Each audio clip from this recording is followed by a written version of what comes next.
Okay, so this is a test of the Sony A7C with the f1.8 20mm G lens, autofocus, and the iPhone 12 Pro.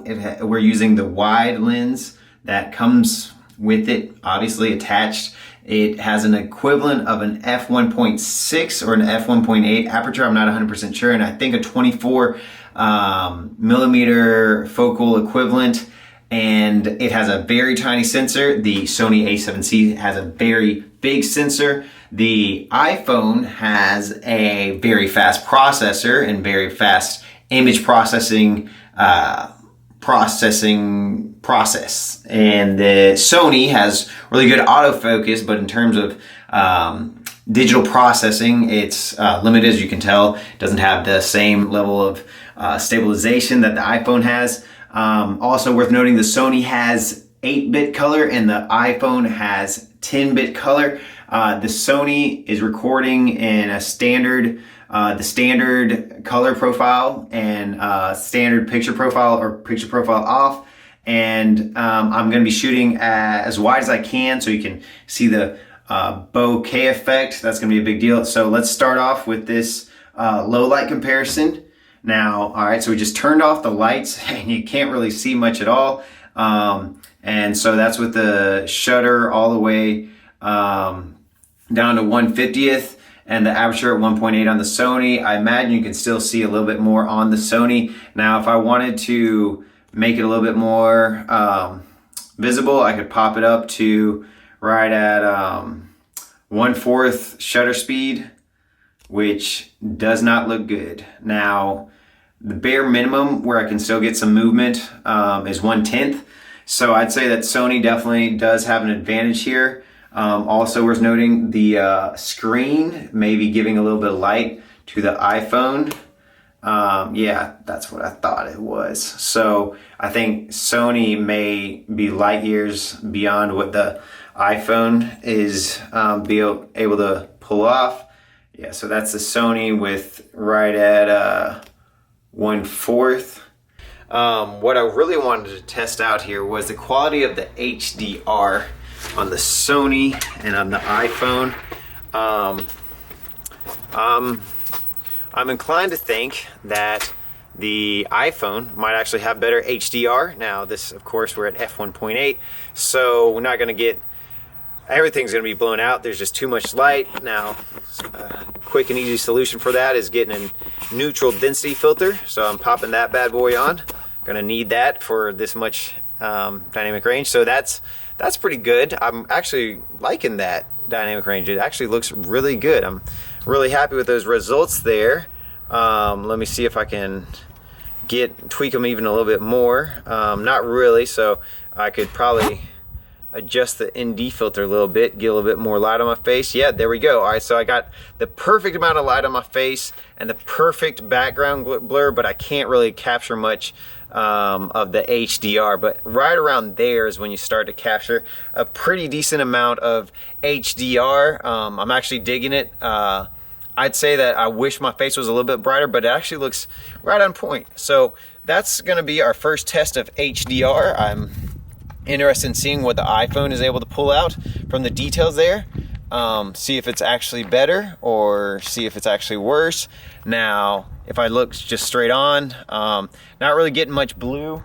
I guess it's not really that. The blue starts right around there, so it's actually pretty accurate representation of real life colors. Not much blue over there. That's all where the sun is. Now, if I wanted to find a very blue spot of the sky, it'd be right here. All right, so let's try and now that I'm loving the bokeh, I'm loving that backdrop. I mean, the only thing that I wish that I could do is have a little bit more light on my face, which I can do right there, but bam, loses the HDR. Like the second I get a little bit more light on my face, I'm losing the HDR, just like so I mean, that's way too blown out, but right around there is a sweet spot. So that's like one stop away from being all the way up. I'd say like right there. I'm kind of loving it. Right there, you're getting some pretty decent HDR. Now, my face is just about as lit up as I'd want it to be. Now, I'm actually recording right at this level, not actually not actually needing to, like in a normal video, you wouldn't actually need HDR or excessive HDR. But if I get into a lot more light here, my face is a little bit blown out on the Sony. I mean, it's not unacceptable by any means, but I would like to see a little bit more HDR. And there we go, we found it. Did have to get rid of, had to open up the aperture, and so now you're gonna notice there's a much more limited bokeh effect, which is what really makes Sony cameras, or well, any full frame camera worth getting, or any, you know, f1.8 lens. You know, why have an f1.8 lens if you can't enjoy that beautiful bokeh? So yeah, I'm kind of sad about having to compromise the bokeh there. Now I still got the bokeh here, but I mean, it's my face is washed out. I mean, not washed out, I don't want to say washed out, but it's a little bit bright. Possibly could pop the ISO down a little bit. Let me see, or maybe change the exposure a little bit here. Let me see. So if we did pop the exposure down a bit, I'm still not getting that HDR that I want. So the ideal HDR situation would be able to have my face about right. Wait, let me get the exposure back down to 0. I would like my face to look just like that, and then the blue skies to look like that. But I would also like the bokeh. So the HDR is fine, actually. I'm actually really impressed by the HDR. What I'm not impressed by is that you got to be shooting at 4.5 in order to get that. That's with a pretty ND32. I don't even know. It's a Nano X KNF concept. It goes from 2 to 32. And so what I really wish that I could do here would be, you know, pop up the HDR to be just, you know, popping. Now, my question is the iPhone better able to handle this? Now, let's get into a little bit more of a complicated situation here. Now we got the aperture all the way open. Can't see my face that well. Now you can see my face great on the Sony, but bam, as soon as you see my face, you can't really see any of the sky behind me. I mean, it's kind of, can't really see any of the sky behind me either way, so I guess that's a bad example. I'm just trying to like test out this HDR. All right, so let's see the blues. All right, so we're getting a decent amount of blues up there, and I'm not sure if you guys can actually see that. Yeah, so that's a decent amount of blues. Now if I pop my face in there, can we still get all them blues? Yes, we can. Now, and that's actually really, really pretty. I really like that. Now if I'm in the shadow right there, now can we still get a good balance of those blues and my face? I guess it's pretty decent. I'm not mad at that.